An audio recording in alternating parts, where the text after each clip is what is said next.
দেবী ধূমাবতীর একটি ফটো আমি ফেসবুকে আপলোড করেছিলাম, কিন্তু সেখানে অনেক রকম কথা ও হাসি বা হাসির রিয়্যাক্ট এরকম কিছু আমার পোস্টে আসে।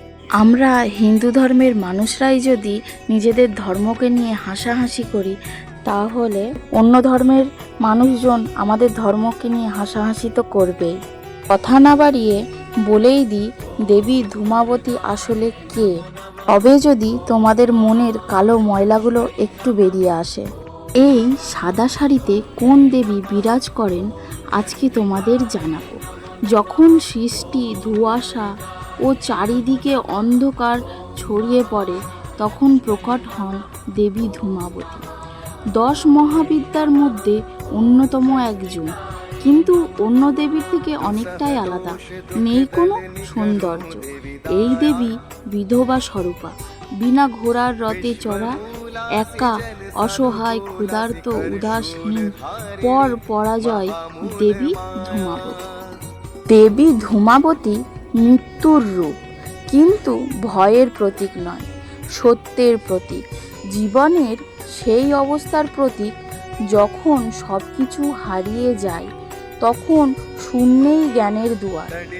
যখন সব কিছু শেষ মনে হয়, সেখান থেকেই আত্মজ্ঞান শুরু হয়। দেবী ধূমাবতীকে পুজো নয়, স্বীকার করে নিতে হয়। কারণ যে দুঃখ, একাকিত্ব ও অন্ধকারকে বুঝে নিতে শেখে, একমাত্র সেই নিজেকে বুঝতে শেখে। দেবী ধূমাবতী শেষেও শুরুর শক্তি, সে শেষের দেবী নয়, আত্মবোধের শুরু।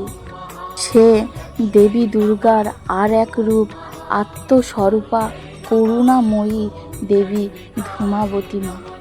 যেমন মা লক্ষ্মী ধন সম্পত্তি ঐশ্বর্যর দেবী, যেমন মা দুর্গা মহিষাসুরকে বধ করেছিলেন সৃষ্টি রক্ষার জন্য, যেমন মা সরস্বতী বিদ্যার দেবী, যেমন বিশ্বকর্মা সারা বিশ্বের কর্মদাতা, যেমন মা অন্নপূর্ণা অন্নের দেবী, ঠিক তেমনি মা ধূমাবতীও দুঃখ, কষ্ট, লাঞ্ছনা যখন আমাদের ঘিরে ধরে, আমাদের বেরিয়ে যাওয়ার কোনো পথ থাকে না, তখনই এই দেবী আমাদের মনের মধ্যে প্রকট হয়, আমাদের মনকে আত্মবিশ্বাস যোগায়, ভয়ের পথ থেকে সরিয়ে নিয়ে সত্যের পথে এগিয়ে নিয়ে যায় আমাদের দেবী ধূমাবতী মা।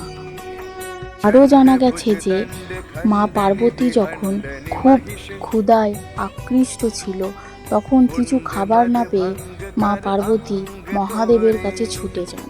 কিন্তু যখন গিয়ে দেখেন মহাদেব ধ্যানমগ্ন, তখন সে ক্ষুধায় আর থাকতে না পেরে স্বয়ং মহাদেবকেই গিলে খেয়ে ফেলার ফলে মহাদেবের শরীরের ভেতরের যে বিষ মা পার্বতীর শরীরে ছড়িয়ে পড়ে ও সেটি ধোঁয়া হয়ে বাইরে বেরিয়ে আসে।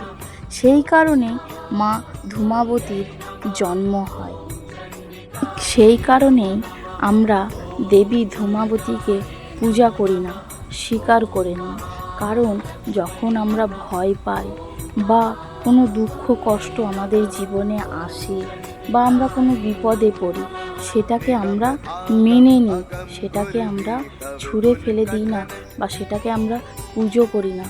মা ধূমাবতী দেখতে কুৎসিত হলেও, বিধবা হলেও, সে আমাদের করুণাময়ী, দয়াময়ী মা দেবী ধূমাবতী।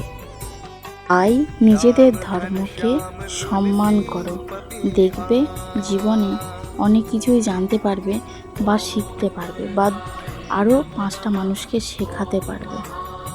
তো আজকে এইটুকুনি তোমাদেরকে জানানোর ছিল। জয় মা বিধবা স্বরূপা করুণাময়ী দেবী ধূমাবতী।